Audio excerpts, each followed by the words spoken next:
Hi, we're Auction Conservation, and this is the Shoe Room Sessions.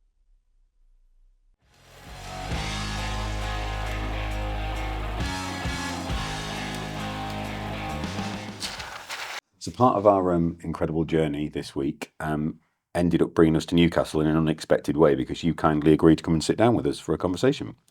On which basis we should probably tell people who you are and what you do.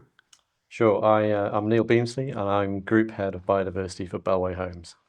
And how on earth did we get there? So just through knowing the right people, really. I sort of started off doing the kind of conservation thing with the Wildlife Trust, then moved into local authority. Where did you grow up? Although the accent doesn't sound like it, I'm actually from, I was born in Oxfordshire, grew up in Oxford for the first couple of years of my life, then we moved up here, up into the northeast. Yeah.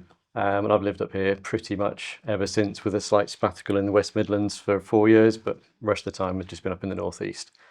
So this is home, really. This is where I choose to be. Some of my family are, so it's love the northeast. And what did family do work-wise and things? My dad worked in the motor industry, so he got a job for Nissan up in the northeast, and that's how the family came to relocate and never looked back, really. But it was the environment and not cars that pulled you in? Well, originally, no. Originally, I wanted to be in the RAF. Wanted to be a navigator, believe it or not, back in the days when there was such a thing. We just had a flyover and you called it based on noise. I knew the engine noise because I'm a geek when it comes to aviation. But my inability to do maths was the key issue with that one. So that one was binned quite quickly. And then I moved into archaeology, and I'm still really interested in history and archaeology, but did some kind of work experience and that kind of stuff for a couple of weeks and months, and just thought, I don't really fancy getting just wet and muddy for the next... Well, I think when I did work experience, it was pretty terrible. But I imagine archaeological work experience is literally stood looking at a hole in the ground. It's watching somebody who is experienced excavating something into a bucket, and then you carrying the bucket away to then tip into a big pile, then going back for another bucket. Are you completely sure you weren't labouring on a building site? It's quite possible. It is quite possible. It was in Wallsend, but no, I kind of, no, that wasn't for me. And then I must admit, people ask me this a lot, and I can't really remember the moment that I decided that environment conservation was where I wanted to be. I think it just happened in a variety of ways. I did HND first, then a degree. Whereabouts were you at uni? Newcastle. Okay. So I did an ecology degree in Newcastle. Spent a year just working, just doing a bit of kind of... When you went in, did you think about what might be after degree? Did you think about careers, or was just this next step? I think so. My HND was very vocational, and that was brilliant because that gave me the kind of base.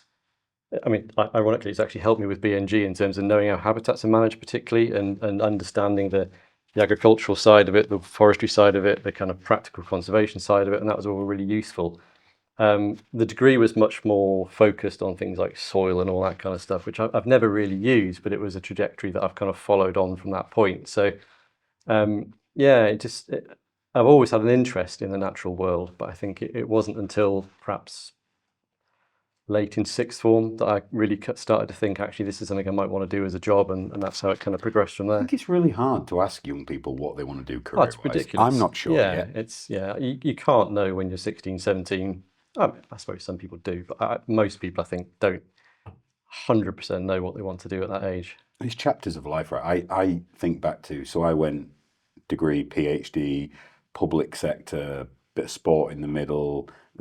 Each one of those chapters, feels like a different person now looking back. Yeah, and I think you grow, and I think it's that thing that you're a small piece of everyone you've ever met. Yeah, and I think that always sticks with me, that way of thinking, because it is true. And I think back to all of my kind of past experiences, and there's always one or two people that stand out for me as being a really quite influential person. Who was the one that popped into your head then? Who was the one in that chapter? Well, we had a lecturer called Mark Owen. Marky O, and he was just a really good, grounded guy, and he was doing all the practical conservation stuff with us, and his kind of outlook on life was really quite empowering at what was quite a young age, I guess. So he's always stuck with me as somebody who's really kind of been one of those figurehead people throughout my career. We've been really fortunate to have something like 150 people sat in the shoot room, be it on tour in the room, and each one of them can point to it's either a family member or a teacher of some capacity that's Absolutely. had that sort Yeah, of gateway influence to them and they've Yeah. carried it through. We've had it wonderfully where we've said to the person, have you ever told them that? And they've gone, no. And we've had them reach out afterwards and say, you know, you've had this influence on me. It's really lovely. Yeah, absolutely. But I think you also need a bit of a consciousness about that at the time. And I think at the time you're perhaps not mature enough or alert enough, or you're a bit swept up in your own life to kind of just stop and think, I should say thank you to that person. And I think if more people did that, yeah, it'd be a better place, And wouldn't it? is Markio still around? I've not seen him. Last I heard, he was working down in Catterick or somewhere, managing a nature reserve down there. I don't think he was ever one of these people who wanted to be a teacher. I think his background was actual habitat management, and that's his passion. I think he went back to doing that, but I just lost touch with Maybe him. one to LinkedIn or Yeah, Facebook. maybe, and have a look maybe. and say- So- In fact, when this comes, Penny will cut the clip out for you, and you can send it to him. Send it to him. Yeah, definitely. So, have you ever met Ev Channing? She runs land for for Savills in Scotland. No. Amazing lady. I went and spoke at an event for them and met the head of Savills, who had recently retired, who'd run the place for 30 years. And he talked about how he essentially hired Ev as a graduate, and she had 10 years break due to 3 maternity leaves in a row, essentially. And he said from the point of being a graduate, he spotted that she would be the future head of land for him. He was happy to wait that period. He'd never told her that. So I said to him, can I tell her that on the podcast? And he was like, oh, yeah, please do. Yeah. So I was able to tell her that story. She got super, super emotional. And we sent him the clip back. Oh, nice. Oh, it was so unbelievably lovely. Yeah, we had to really connect nice, those stories. So that's the first chapter. So we're finishing our degree. You've found that connection to the fundamental principles of ecology and the environment. What next? Yeah, I think there's always a bit of pressure to use the degree you've got. And I think there was an element of that, but then I'd also kind of selectively chosen that degree for a reason as well. And I started off doing botanical surveys for the Wildlife Trust, just going out. They've got a network of local wildlife sites, just doing kind of monitoring surveys, really submitting the information to the data centre. And that's how I got to know the Wildlife Trust. The guy who was the conservation director at the time was also doing some lifelong learning things in Newcastle University, so I attended his after work classes essentially. And then a job came up that they were looking for somebody to take the job. They knew me, they knew my background, and that's how these things often happen. So it's it was quite serendipitous in some respects, but actually I would like to think I was doing the right things to be in that right position as well. I think you were like that literally the out of hours, the extra stuff. You never know if it pays back straight away, but I've always believed if you put the extra bit in, so my thing comes from a sporting background. So I was fortunate enough to captain the Great Britain American football team out in the US. I was the worst athlete on the team, honestly. But I outworked everybody because I just couldn't believe I was there. I was like, if I don't, I'm not going to be here. And that extra work just paid dividends. Working hard very rarely is detrimental, I think. It's What's that quote? It doesn't matter what the question is, the answer's often hard work. Yeah, absolutely. Yeah. Okay. So Wildlife Trust? Yeah, I worked for the Wildlife Trust. So I was initially, at the time, there's a thing called the Aggregates Levy Sustainability Fund. And that was where land aggregates, I think it was aggregates industry, paid a levy per tonne they extracted from the ground. That went into a central pot. That was then given out to local charities like the Wildlife Trust to then do good things on the ground. So I was doing a lot of improvement work on former sand and gravel sites, and also the rivers that were generally next to them. So a lot of work with otters particularly. That was just a 1-year project, as they often are with the Wildlife Trust. Then it moved on to Wing Grassland. And Wing Grassland is a habitat essentially unique to Northumberland, and it's the interaction with the Great Windsill, which is what Hadrian's Wall is built on top of. It's what Bamburgh Castle is built on top of. It's what the Farne Islands are built on top of, and it's just an extrusion of very, very hard quartz dolomite that goes through Northumberland as a spine, and the way in which the weathering action breaks that down, you create a very unique set of soils, and the very unique set of soils creates a very unique flora. So my job was, I think there's 110 sites or something across Northumberland, so I had to re-audit all of those because they were originally looked at in the 1980s. So they wanted an up-to-date data set, so that was my job for a year as well. So it's 2 very, very different projects, but actually really both really quite fundamentally useful for what I've done I since. love how. When was the last time you used the terminology and the phraseology from that? I don't think I said aggregates levy sustainability fund like that for about 20 years, maybe. So Subsurface bed form composition of naturally formed gravel bed river systems. That's you my go. PhD. There you go. It's like language that, or a script that you fall back into, right? Kingdom, phylum, class, order, family, genus, species. Boom. There you go. Chapters of life. Only thing I can remember from university, but it's ingrained. I love how the smile on your face when you were recounting that story and that, because you, at that point in time, you would have been the national, if not beyond there, leading expert in that thing. Because who else would have looked at that quantum of data? And I mean, certainly from a Northumberland point of view, we were really generating quite a useful data set because it had not been looked at for so long. And there are so many factors that lead into why it's better or worse than it could be. And what that actually then led on to was a follow-on project that I wasn't directly involved with, where they did look at active management and actually tried to make things better where I suppose resources were best located. So that was really good. It's I think a lot of what I think about in terms of what I do is the legacy from it. And it's you never know what you say, but for whatever reason, something you said logs with somebody, and they use that in the future. I think a lot of the kind of public facing stuff I do now, I always have that in the back of my mind that I'm not trying to be inspirational, but I think if sometimes somebody just remembers something I've said, that's a tick for that day. why does legacy matter to you? I think you've got to have a kind of direction, I think, and I think if that's a positive direction, it's a positive legacy. So to go back to the wildlife trust stuff I was doing, one of the things we did was a really low key thing was just putting some otter signs up because we had a problem where otters were being squashed on the road quite regularly. So we thought, well, what's an easy solution to this? We'll stick an orange triangle with an otter on a post next to where they were getting squished, and hopefully that will warn drivers. It's still there 20 years later, and it's like that kind of tangible legacy. Later in my career, I worked for Warwickshire County Council as an ecologist, and I know when I go back down to the West Midlands, I can drive around and I recognise barns that have got mitigation in because I stuck to my guns to get the survey done in the first place, and turned out, yes, there were bats there, and therefore they've been mitigated. And it's that kind of just, I had a positive influence on that particular X. That really is quite motivating. Sounds like that started early in your career, that wanting to leave a legacy and it to like outlast you. Not consciously, I don't think. I think I've thought about it more as I've got older and more experienced, but certainly I think I've always had that want to do something proactive and positive. I think that's always been quite a driving force. I don't know that I don't think about legacy in the same way. So I've got a pretty good memory. So when I get asked a question, I've usually been asked it before. And we did a podcast out in Belgium with a friend of mine called Eleanor, who is amazing. She's one of like the global leading voices on environment on LinkedIn.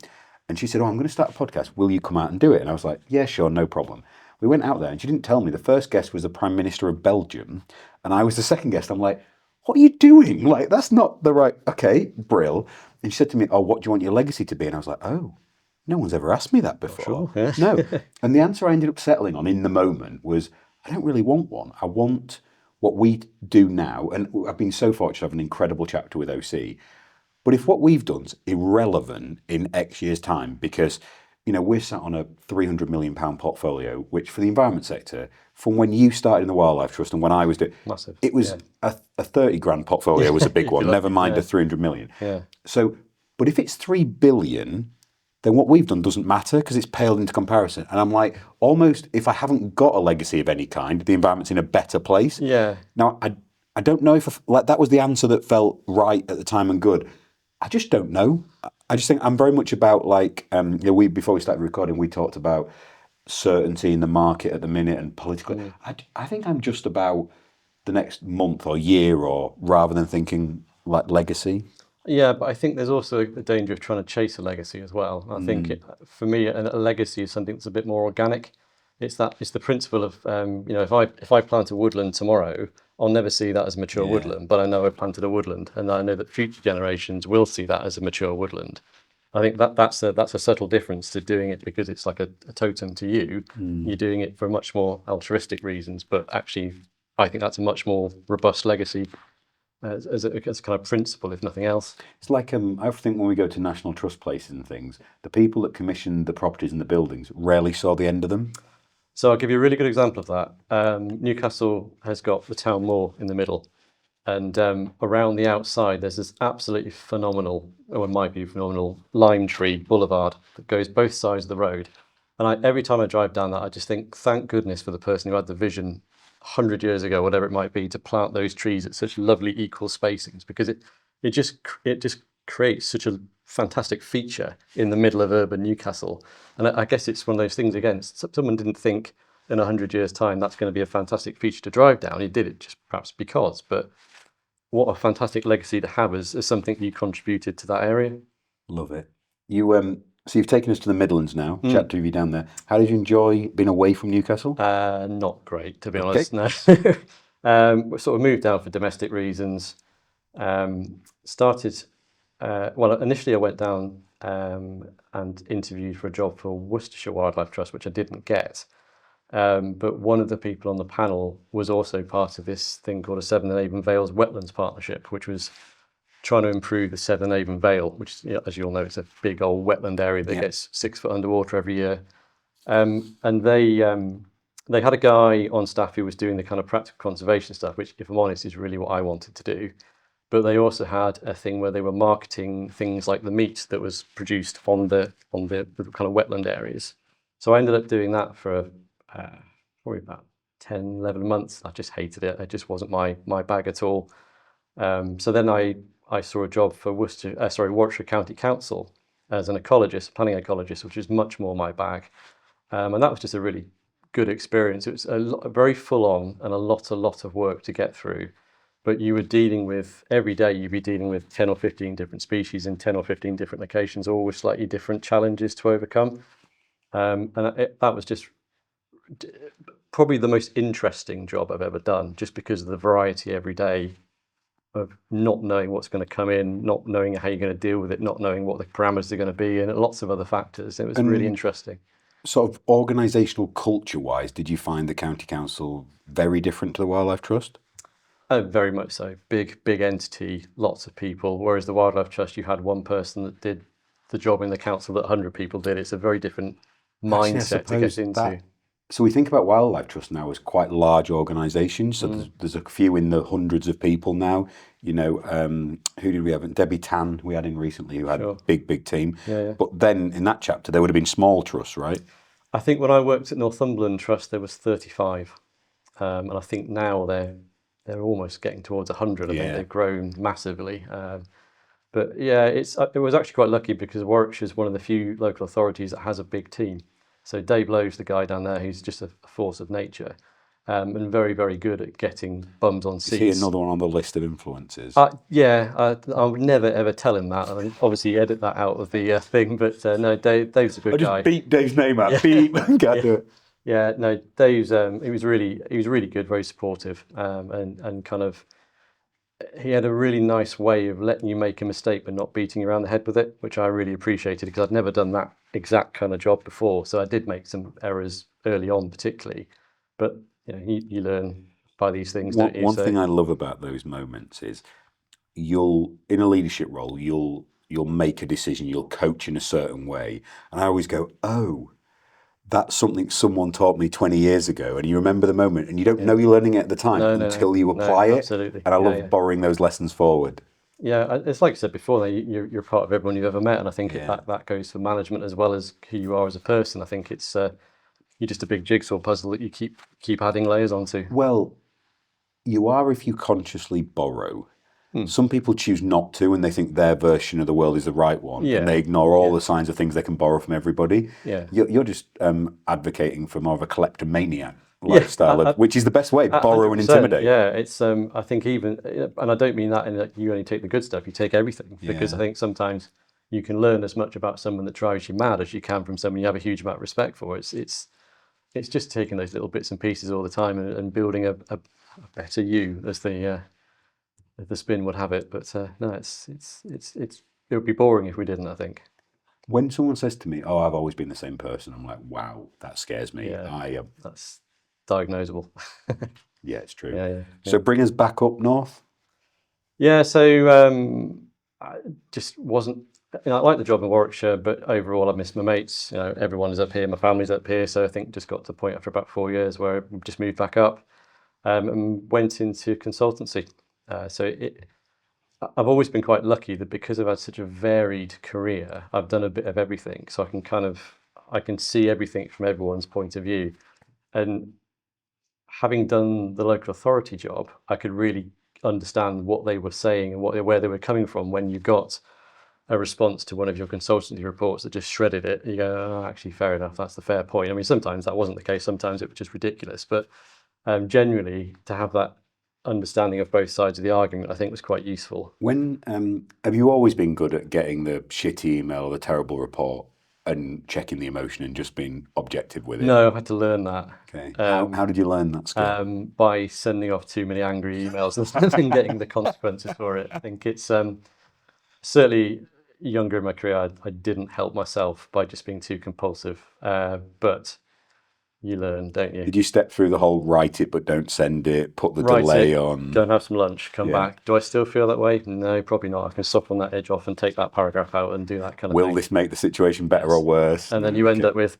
okay, I see your point, I'll change the report, and then happy days. I think it's I think the ability to know when to pick your battles is a hugely important thing. What was the quote I read the other day? Everybody loses if you fight a fight not worth fighting. That's very profound. Yeah, absolutely. I read it after having an argument with my wife, and I was like, yeah, you get 10 minutes into that and you realise you're arguing with your wife, and it's like, no, I'm going to lose whatever happens this. Happy wife, happy life. Absolutely. Yes, Helen. Love you. Okay, so you came back up for a consultancy role. What was the type of company that was with? So it's called E3 Ecology. They're still going. They're based up in the Tyne Valley, doing all sorts of things really. But I tended to do a lot of the housing stuff because having had the background in the local authority, I knew that quite well. So I did that for 4 or 5 years, maybe. When you look back, we say that like 3 years, 4 years, 5 years, there's little chapters. That's a heck of a long time. It's an Olympic cycle. It's a big period of time. I think the thing is that throughout that, you have projects that you started on day one that were still going on the end of year 5. Well, it's a lot of hours, a lot of early mornings, late nights, miles, commitments, miss things. You're putting reps and miles into the system. And what's already forming from your career story is, so you bring in practical skills, you bring in academia, you've then got a period in a wildlife trust, you've got a period in a local authority, and now you've got a period in consultancy. That is a breadth of experience. It is, and it's been really useful, like I say, to have those perspectives. I think what we have these days often is someone who's only done one job. And you really I've got 10 years experience. Yeah, doing the same thing. No, you've got 10 years. You've got 1 year's experience 10 times. Exactly. I think you can definitely tell when someone has done lots of different things. It's the same with travel. Yeah. You can generally tell. I think you can tell when someone's been in the military because they have a very different outlook on life. I think you can tell when someone's travelled because they just seem to be more kind of broad and more accepting, perhaps. And I think it's. Is that what you sort of, that extra lens you look for in recruitment? You look to see those couple of aspects in a CV? Yeah, I think rounded is, you don't have to have the best candidate. I think you have to have the best fit for the team. As you see it from a 45-minute interview, I think you do get a sense of people. With me, it's so I read CVs bottom up. What is that bottom paragraph? And I want to see that someone's done something exceptional. I don't really care where it is. Yeah. If they've climbed a mountain, if they've been a videographer for international sport, if they've been a TV producer, shout out to people in the room. If what that says to me is, I've done something exceptional. If I want to be here, I know what it takes to achieve that. Yeah. Because OC is not an easy place to work, right? I'm pushing people really hard. We have got 30 people spanning 50,000 acres and 13 estates, the length and breadth of the country. It's unbelievable what the team can put out. I'm so blessed to have them. But it's hard, so I need to know someone who's working at that level. Otherwise, it's not right for them or right for us. No, I mean, one of the doing recruitment, I actually have done quite a lot of interviewing over my time. And one of the... Do you enjoy it? Yes, but I think you certainly do get some where you feel exhausted by the end because you've tried to get the best out of somebody and they just don't want to or can't or whatever it might be, but they're just not the right person. But what I was going to say is that I do remember one particular individual who she was asked the standard question, "What's your greatest achievement?" And she said, "Having kids." And I just thought, well, that's just what you almost expect is to someone to say something about, I found the biggest bat roost in X, or I did something ecological relevant to the job. And I think the fact that she just cut through it all and said, no, my greatest achievement is my 2 kids. I thought, well, fair enough. I think I like that. I love that too. The key part about that is the authenticity of delivery. Yeah. So if they're because that single line is a whole story. Yeah. That might be someone who'd had fertility challenges or difficulties, or never thought they could have children, or there's so much said in that. Yeah. And the accessibility, vulnerability, and authenticity to say it Just is like that as well. Yeah. Straight off the bat. I don't know about you, but when I started in my career, you weren't supposed to show any vulnerability or honesty certainly as a male leader. It was like, no, keep quiet, yell, tell people what to do, lead from the front. Yeah. And I really had to learn to be open about when I was having a bad day or something was difficult. And I had a pretty rough childhood. And prior to OC, I never talked about that. Yeah. I just buried it. And actually, I've learned throughout the process of picking up, as you say, things from people along the way, that actually being honest about that is better to make a connection with people. I think the best managers I've ever had have been the people who've gone, actually, you know what? I have no idea how to do that. You do, crack on. And I think I think the skill of management is recognizing that spark in somebody else and just allowing that spark to be, or to lead to good things and to grow. Our rule is if you're not hiring somebody better than you, the business is getting worse. Yeah, that's very and true. it's my shorthand for that is when someone comes off an interview panel. So I do meet everybody, but not until the final stage now. Sure. But the answer is, if you're not saying to me, it's a hell yes, then the answer is no. Yeah. Because, and that is just such a quick fire way to cut through it. Yeah, and trusting your team as well, isn't it? You trust the people around you to make the right decisions and do the good thing. Yeah. Yeah, I think about both Penny and Ben's recruitment. We just knew straight away. We didn't bother bringing anybody else into final stages because it was like, okay, this is amazing. Okay, so we're consultancy period. Step us forward. Yeah, so I worked for E3 and then I moved to BSG, which is a much, much bigger, very, very different company. Partly because I just wanted to change. I think I'd got the previous company did a lot of small stuff and I was wanting to do bigger, more complex projects. Why? I think the challenge, I think I was getting a bit complacent, being relatively confident in my kind of abilities. I think I wanted to push a bit. And certainly I knew of BSG from a reputational point of view, and I knew they push things in terms of standards very well. And that's that building for you? Do you feel that itch and it builds over time, or is it an immediate, okay, I need a change? No, I think I probably maybe 12 months before I left, I was starting to think, actually, I need to do something different. So yeah, I've worked with BSG, and again, it was the housing stuff that I ended up doing a lot of big, complex. Your career literally looks like this: breadth, narrow and narrow. Yeah, I must admit, if you'd said to me when I was 21 and just out of university, you're going to end up working for a house builder, I don't think I would have believed you. But it actually feels quite natural to be there now, having gone through all the steps I've been through. Yeah. And I've been with Bellway for nearly exactly 3 years now. And I don't think I've ever had a job where I've felt quite empowered, actually, by what I do. Unpick that word for us. What does it mean? Because I think you don't have the presence when you're working as a consultant as you do as a builder. I think that's partly because there's a lot of pressure on us as an industry to deliver these 1.5 million homes and all the rhetoric that goes around that. But actually, I'm a focal point. So I've got no team around me at Bellway. I am biodiversity at Bellway, and that in itself is quite empowering, because people look to me to have that expertise and that knowledge to know the answer to every single question that comes across my desk. But actually, also, I've met so many interesting people that I would never have met doing what I did previously, and that connection with them and sort of that joint process that you go through, I guess, it's just been really. It's a completely different way of thinking when you wake up in the morning, I guess.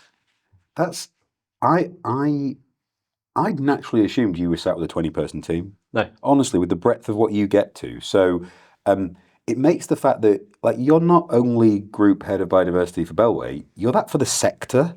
like you're relied upon. I mean, you won't say this because you're too humble, but yours is the opinion and voice that's asked for when people want the opinion of the I sector think that's on possibly to BNG. my detriment sometimes. Oh, that's interesting. It's I mean, there's people like Helen Newell from Barrett Redrow. There's Melissa Arthur from Persimmon. They do exactly the same job as me.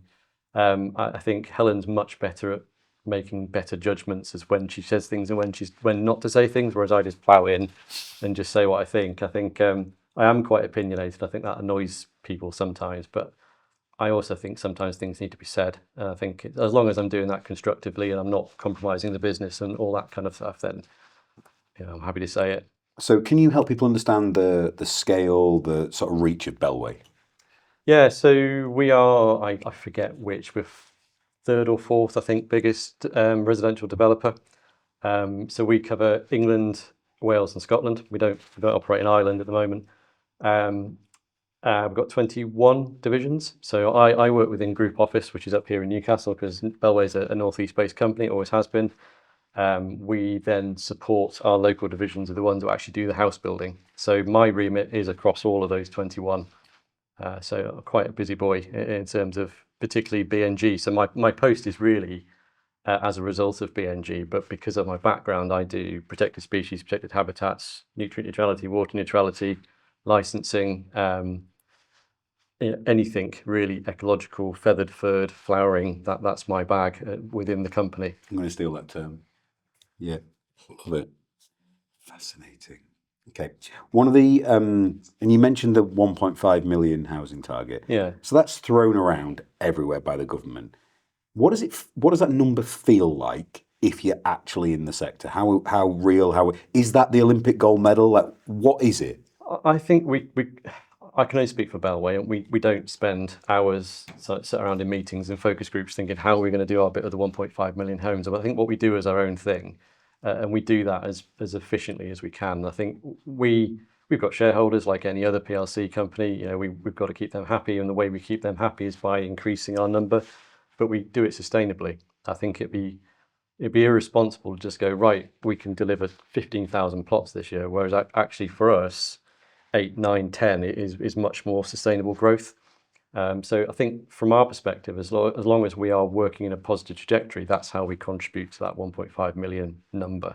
But it's not as simple as just building the houses. You've got the infrastructure around it. You've got the information the local authority needs. You've got the mortgage situation in terms of people being able to secure mortgages at an affordable rate. So there's lots and lots of different factors that feed into that 1.5 million number. Being a one-person team across the business, where is your peer group? Who do you talk to? Who helps you bounce ideas around or challenge the problems? How have you made that? So the two I've mentioned, Helen and Melissa, we've got a bit of a therapy group, for want of a better phrase. So if I've got a particularly challenging B&G question, I'll pick up the phone to Mel and say, what the hell do I do here? And she does the same, Helen does the same. And there are a few others of us around. Keepmoat, Gleason's, Vistry have all got similar posts as well. So that's kind of my support network, I guess. And is that level of collaboration similar across other aspects of the building firms, or do you think it's unique to the BNG challenge? I think that one's quite unique to us because we've all got quite similar backgrounds, and that really helps. And I think, so what we have in Bellway is I have a network of what are referred to as biodiversity champions.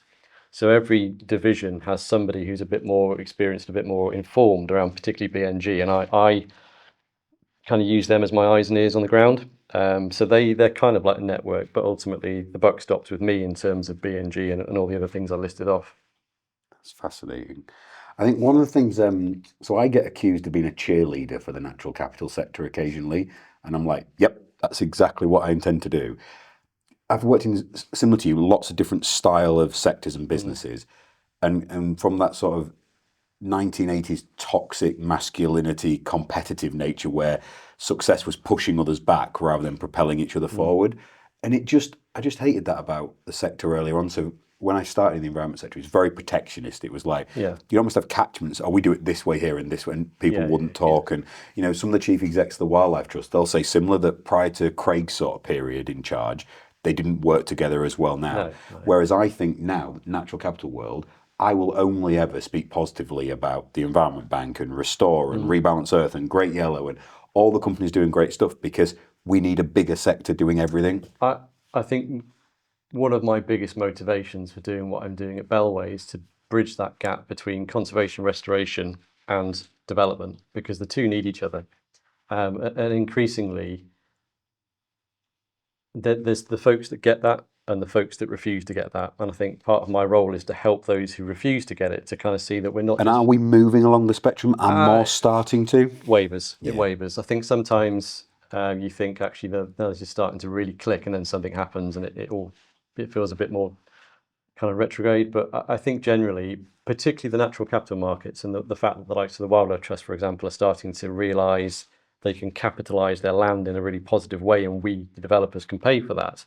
That's a natural bridge, and I think it's working on those kind of links. That initial project you worked on, that you borrowed the language straight back from, when you were talking about that, I was thinking, we've had so many goes at doing everything but establishing actual natural care. We've done every possible way you can incentivize something without letting it be a market, because people still have this mass aversion to us actually putting a financial value on nature and the environment. And it not being a dirty thing. Yeah. Yeah. Do you know what I think's a dirty thing? Not valuing the Correct. environment. Absolutely. And destroying it as a result. Beautiful segue into the fact that you guys have set a target to go beyond the legal minimum for BNG. Yeah. A, why? And B, how on earth did you get that agreed? Agreement was actually fairly straightforward. Yeah, I've got a very supportive board. So John Tutt, particularly our chairman, is actually personally really interested in the natural world and natural environment. And actually even the main board members I work with, they get the value of what I do, which is really, really good, because I sometimes need that strong ally, because I am just that lone voice within Bellway, and that's been really useful. Because it can just be, most people see it as this is a cost on the balance sheet as opposed to a valuable asset. Do you think the board see it as a point of differentiation and a quality statement? Yeah, we're very keen to be seen to be moving ahead of the curve. That's the phrase we use a lot, but that really is what it's about. There is also an element of kind of looking over the hedge and see what the neighbours are doing, but I think we do try and do our own thing. And as for why, I think there's two very good reasons. Firstly, because it's the right thing to do. And I think from a particularly, people forget, we're not house builders, we're house sellers. And I know I say that every single time I speak to anyone about it, but it's true. We don't build houses for the sake of it, we build them to sell them. I've never heard anyone else voice that. Oh, well, that's reassuring. So I feel like I say it all the time, but that's really important. And actually, creating that community, and that community needs that green space around it. It's not coincidence that, generally speaking, the houses that sell first are the ones that overlook the green areas. People want green spaces.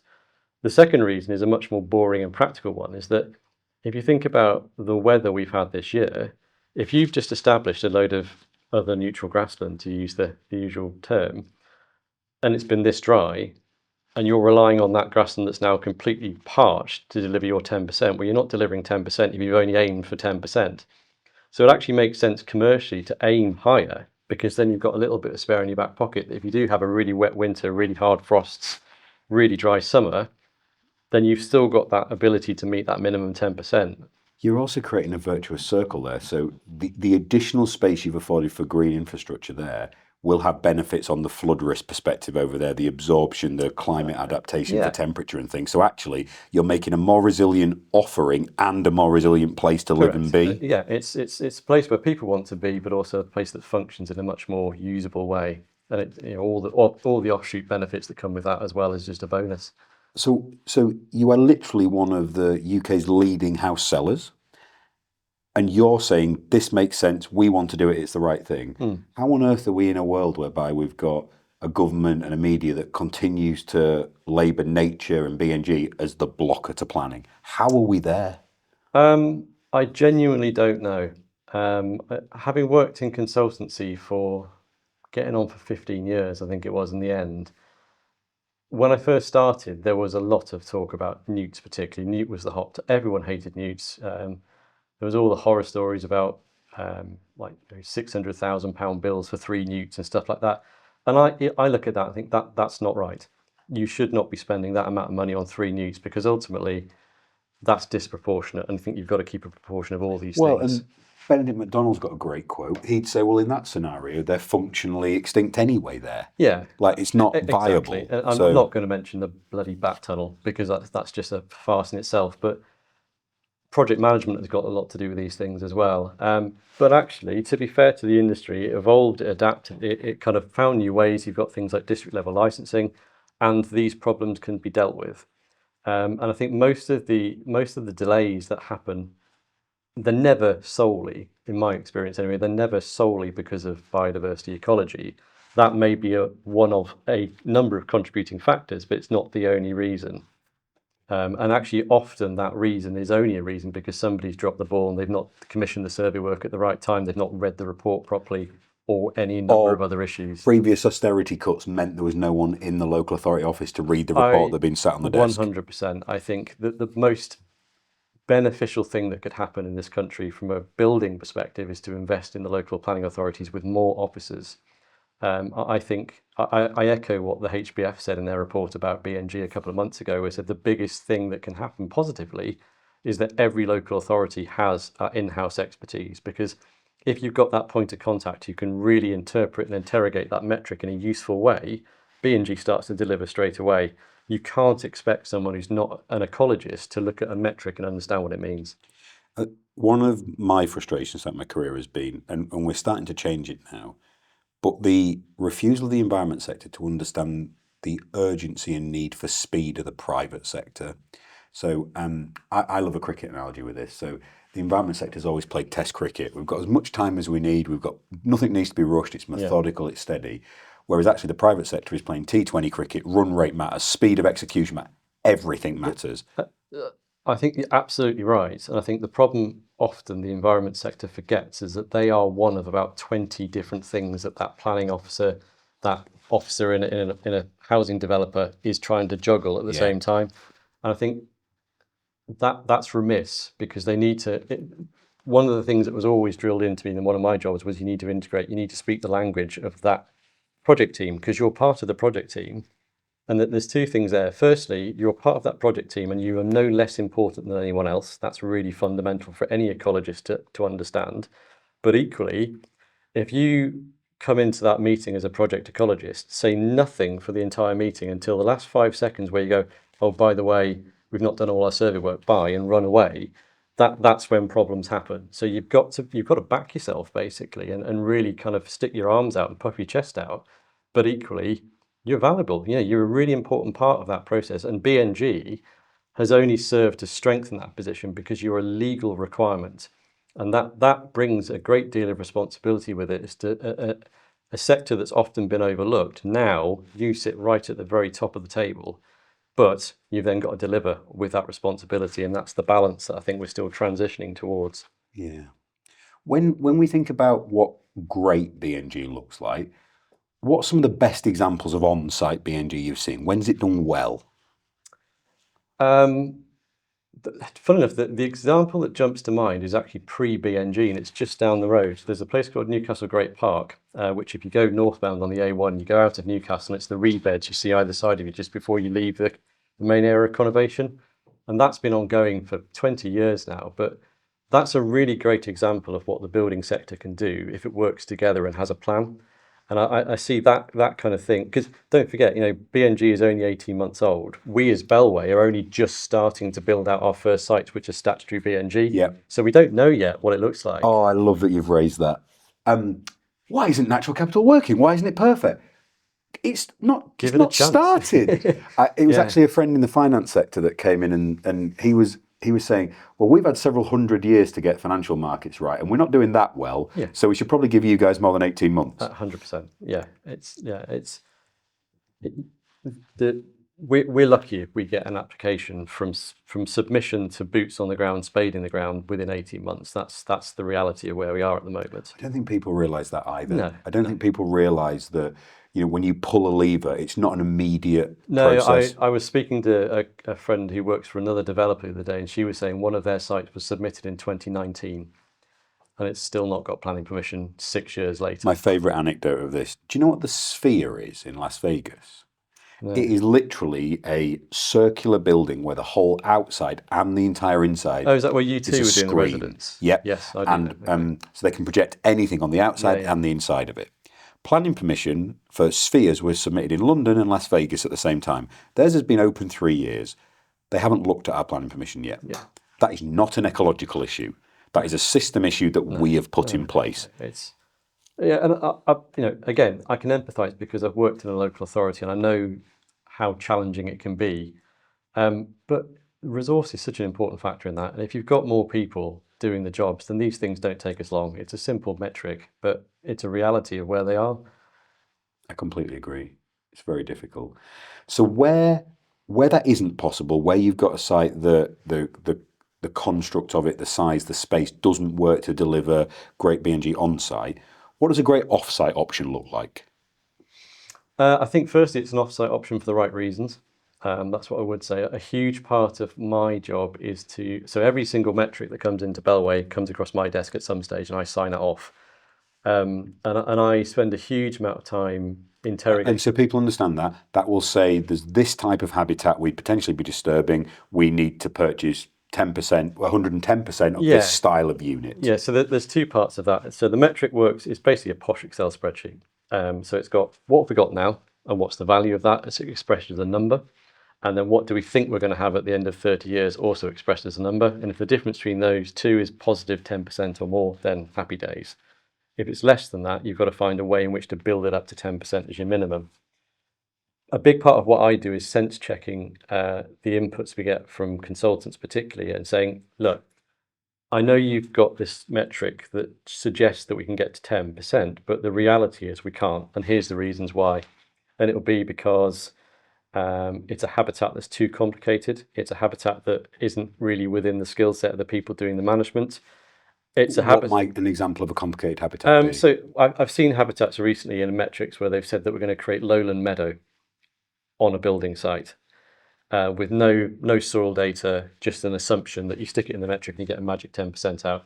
All that does is create us, the builder, a problem because we've got to then deliver that, and it's just not practical. Yeah. So I'm always very precautionary on what we can actually deliver on site. The fundamental factor with what we can deliver on site is that is recreational space for people who live in that housing development. They've got to have somewhere to walk the dog. They've got to kick a football. They've got to throw frisbees. Guys, you can't play football on that lowland meadow. Exactly. You try telling a kid with a football they can't do that because that's for biodiversity net gain. It's not going to happen. And I think what we need to do really is I think B&G is a really good example of how we reimagine the value of habitat. So there's a very prescriptive, very kind of scientific way of viewing how valuable a habitat, which completely disregards the value to people. And I think B&G is a really good opportunity to go, hang on, it's not the best habitat it could be, but it is a habitat that's also usable by people. And it is also fundamentally a habitat that's got enough about it to engage people with the natural world. And I think that's the real crux of success for B&G. The metric at the moment doesn't have an ability to recognise that value aspect. No, and understandably so. I know why it is prescriptive because they've had to be ambitious and they have been ambitious, which is good. But I would hope going forwards that they do soften the edges a little bit. So there's two things. There's the thing I mentioned on site, but also off site. Rewilding is not really something you can deliver particularly well using the confines of the metric and the UK HAB stuff that sits behind it. And I think that's a real missed opportunity. In terms of offsite, what I look for is firstly, does it stack up? So we did a lot of work with the Future Homes Hub just before B&G went live as to trying to guide SME developers as to what to look for if they're buying offsite. Who are you buying them from? Can they actually deliver? Are they going to take your money and disappear off to the Bahamas? All this kind of stuff. Because we don't want to be spending a huge amount of money off site if that person doesn't deliver. So we've got to do due diligence, and that's going to be. We're not talking about there's a tail to these projects. It's you're not buying a commodity that you can exchange immediately. You're effectively becoming a partnership for an extended period. You are, yeah. But I think from our perspective, there is also an element that I want to get to a much more transactional position. So that if I know I need 10 units, I can come to you guys and I buy 10 units off you. That's great because I know you're going to do the job properly. And I think a lot of the there's a lot of uncertainty around offsite at the moment, perhaps because the people doing it aren't doing it for the right reasons, and they don't have the skill sets, they don't have the stickability to actually see it through for 30 years. I think that will change, Agreed. and it is changing, but just quite slowly. My love of business came from spending time out in the US when tech firms were starting to pop in the sort of early 2000s, so Yahoo, Google, Facebook. Sure. So I tend to equate it to tech companies, how we're starting as a sector. We're in the dial-up internet stage. You know, we're not broadband yet. No. Smartphones are ages away. You wait until social media comes. We're so early in. Now I feel privileged to be doing it because this is where we're learning things, we're developing things. Isn't it exciting? Yes, Absolutely. and I love it. Yeah. Fast forward 10 years, they'll be teaching a natural capital MBA at Oxford and Cambridge, and everyone will know the same stuff, and it will have been commoditized. Yeah. And I did a keynote in London Climate Week with lots of people from Singapore and international markets. They want us to be at commodification tomorrow, like hundreds of thousands of units flying. And I'm like, if we get there, we're going to miss the learning of actually getting it right and adapting. And, you know, it echoes so beautifully to your career. We need the multidisciplinary experience from each of those different worlds, but now with a commercial edge on it to actually deliver something that's viable. If that's not the case, why are we doing it? You know, I think you've got to have this awareness of it's not doing. You're not creating better biodiversity because it kind of panders to the BBC Natural History Unit view of the world in terms of you get a snapshot every Sunday afternoon and that's your biodiversity fix for the week. You're doing it because the fundamentals of human life rely almost entirely on the ability for biodiversity to function. So there is a much bigger societal benefit for B&G. I don't think the system they've got at the moment is entirely foolproof. I think there are definitely things I hope they address as part of the consultation going on at the moment. But the fundamental principle, I think, is absolutely sound, that we do need to do something proactive, we do need to be ambitious, and we do need to do it in a way that's deliverable and factual. It's going to evolve so much. It is. It's so in a the baby. The last few months, I've had a real period of reading about sort of evolution of sports over time, be it football, cricket, rugby. You go back 20 years, in football, you could pass the ball back to the goalkeeper and they could pick it up. That's dramatically changed football, like how that's affected 20 years. You go from centre-backs being people who could just hoof the ball out and attack someone to now you've got the best ball players in the world bringing the ball out from the back. Absolutely, What's 20 years going to look like in B&G? We're going to develop all those different things, change and adjust. You know, we've seen it dramatically over carbon markets already. You go back 5 or 6 years, a woodland carbon unit would be £20 a tonne. You know, we just broke the world record at £125 a tonne because we did exactly what you described. All those concerns about your partner from a B&G perspective, we solved those from a carbon perspective. We worked with the same buyer. They knew us for 4 years. They visited the site. We could show them the local team who'd done the fencing, the tree planting, the seed sourcing, the deer management. We showed the systems, the process, the monitoring, the verification. It was like, every concern you've got about that, you now don't need to worry about. Absolutely. And that's why we had Burgess Salmon's managing partner sat on stage going, I know I've paid the highest price anyone's ever paid, and I think it's a steal. That's what we need to do for B&G too, right? I think that for me, the biggest mistake made with B&G was doing the infrastructure after the legislation. I think we should have had a much more established infrastructure in place before that legislation went live. I know there are obviously always reasons why that sort of thing happens, but I think you've got to have those building blocks in place to be able to deliver something as ambitious as B&G. And we're even now, I still spend a lot of time searching around for the right solution, and that's not really an efficient use of my time. When you are looking for potential units and things, are you encountering a market that's saying, if you purchase, we will build out this? Or is there now a supply of people who've done the interventions and developed it to allow you to buy something that already exists? A bit of both. Some people at the Environment Bank, for example, have had that investment from a long way back, and that's now starting to pay dividends. I was telling you earlier, I actually was down at their Castle Howard site today, and that's looking fab. It's looking really, really good. And I was looking at it just thinking, that's what I want off-site to look like. It does worry me a little bit when you've got people who've just got fields and fields and fields of moderate condition other neutral grassland. I just think that's not really realising the potential of what B&G could be. I think mosaic is the key. Do you know, I love hearing you say that, because people would turn around and say, no, a developer just wants the cheapest possible thing they can buy. They don't care what it looks like or what it is. And I'm hearing from you that's not the case. I think there's a time and a place for that. And I think it depends on lots of different factors in terms of what solution you end up going for. But don't forget what I said earlier. You know, we're selling homes, and I think what I want to start doing is selling what we're doing with BNG to the customers as well. We've all of our sales outlets have got these big UX monitors that we can control from head office. We can show the customers as they come in where we bought the units on their behalf. You know, we can show what the ambition of that habitat bank is Yep. on those units. That is literally part of the deal with Birdie Salmon and our Carbon. Visual footage, Absolutely. digital assets that they can show. They'll say to us, and we've seen it where they're trying to recruit junior lawyers and they're competing against legal firms. The fact they partner with us, when they're asked about ESG and environmental impact, they're like, in fact, they've said to us they don't get asked anymore because people know. They just do it. Yeah. Definitely. So we're recording this August 25, but we're going to be launching our sort of habitat banks starting next year. We're going to have somewhere around 3,500 units, but these are all work in progress, developed, built. The big thing for us is we've got a lot of river restoration, unique habitats. I'm not sure we've got any lowland meadows, but really unique stuff that's coming to play there. If I want that product to do the same thing it's done for carbon, what advice would you give me about positioning that in the right way? I think you need to be easy to deal with. I think you need to be you need to be in tune with what developers want. And I think what we don't, to go back to what I was saying earlier about essentially it being transactional, I think there's always going to be a little bit of getting to know who you're buying from, getting to know their contract, getting to know their sales particulars, and a bit of back and forth with the lawyers. But ultimately, that's not the future. What I want is a situation we've had all those conversations, we know what we're about, we trust each other, and we can start building that relationship. And I think the fundamental level is, okay, I've got a product that I need to buy from you. That's BNG units. Stop. And that's okay. That's all we need to do.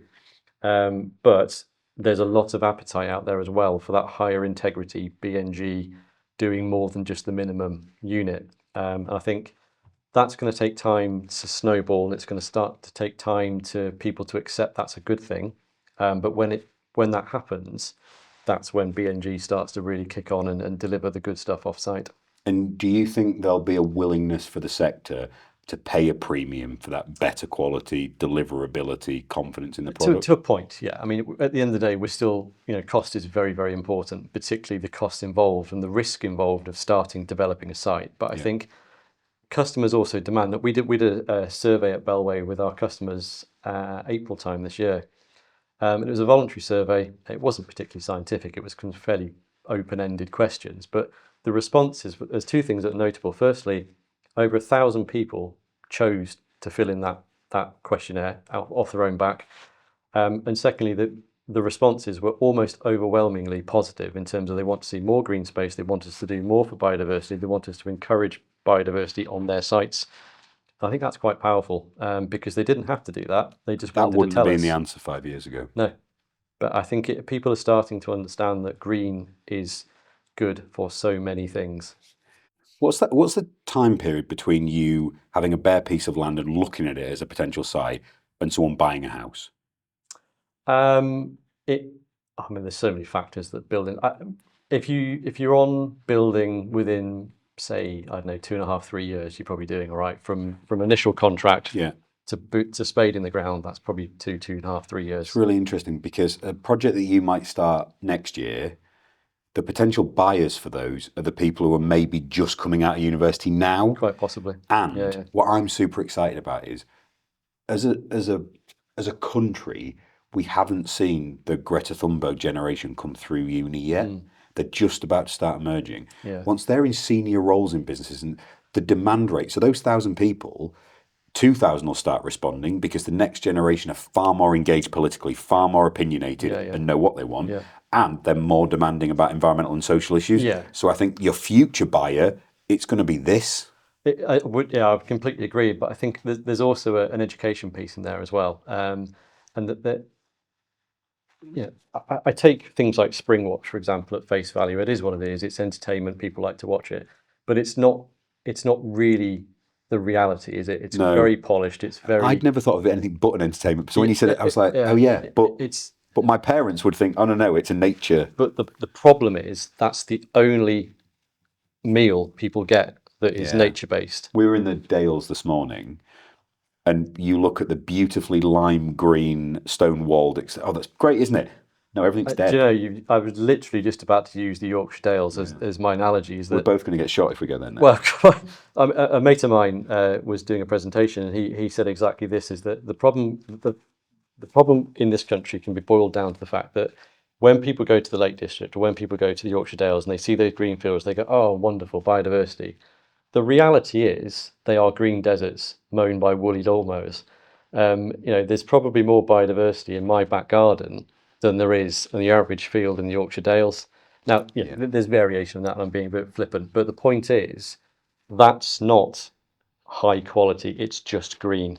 And I think people get the green bit, but it's the bit beyond the green bit that we then now need to start building into that kind of common consciousness. You'd have enjoyed this morning. So we've had our site there about 3 years now, and the structural diversity there is insane. And we bought a green bowling green that was hundreds of sheep, absolutely obliterated. Nothing's level now. It's all over the place. It is unbelievable. And because we've got 12 estates across the country now, I don't get to go to them as often as I would like. So once a year I'll go to every one. So I'll see a lot of change in that year. First year I went back to Swineley was like a vole highway. You'd be looking down, the grass was longer, and you'd be like, what is that? And you'd boom, boom, boom, boom, boom, voles everywhere. Now, the complete height differences. So we've got 14 different species of tree in a very small plantation area in the riparian corridor. We're just about to put woody debris and re-wiggle an element of the channel there. The corridor is so important because we want to bring that canopy cover to the river and keep the temperature down. And this work is going now. There is a BNG baseline. We're not looking to realise any of those yet because we want that environment to be doing the right thing. And then there's a cluster of dilapidated stone barns in the middle of this that Fee, who is desperately trying to get planning for, because we want to say this should be a home to people as well as wildlife. That's it, though, isn't it? It's a balance. We've got to. For so much of my life, the commentary has been David Attenborough, and one of his quotes that always sticks in me is that the key to this is, I'm paraphrasing slightly, but the key to this is finding a balance where we have a world which is not just for us, but it's for all the other species we share it with. And I think we forget that far too regularly, that we are sharing this world, we don't own it. And there is just so much we could do so simply because nature finds a way. A good example is a winter wheat field just down the road from me, where I walk the dog. It failed because it was so dry in the spring, so the farmer just cut his losses, ploughed it all up, harrowed it, and then just left it. And then it's just grown back over the last 3 or 4 months. And I walked around the edge the other day, and I think I counted 18 different species of arable weed just in the space of about 3 or 4 months that they're just residual, just waiting for the opportunity to come through. And they've had that, and all of a sudden you've got this flush of colour, which is full of butterflies and bees and insects and skylarks and goldfinches and linnets and all sorts of things in there feeding. And I think, you don't need a lot, do we? Just give it a chance. Just give it a chance. Give it a space, and it'll do what it needs to do. Completely agree. Favourite end to the podcast is, what is the one question I haven't asked you wish I had?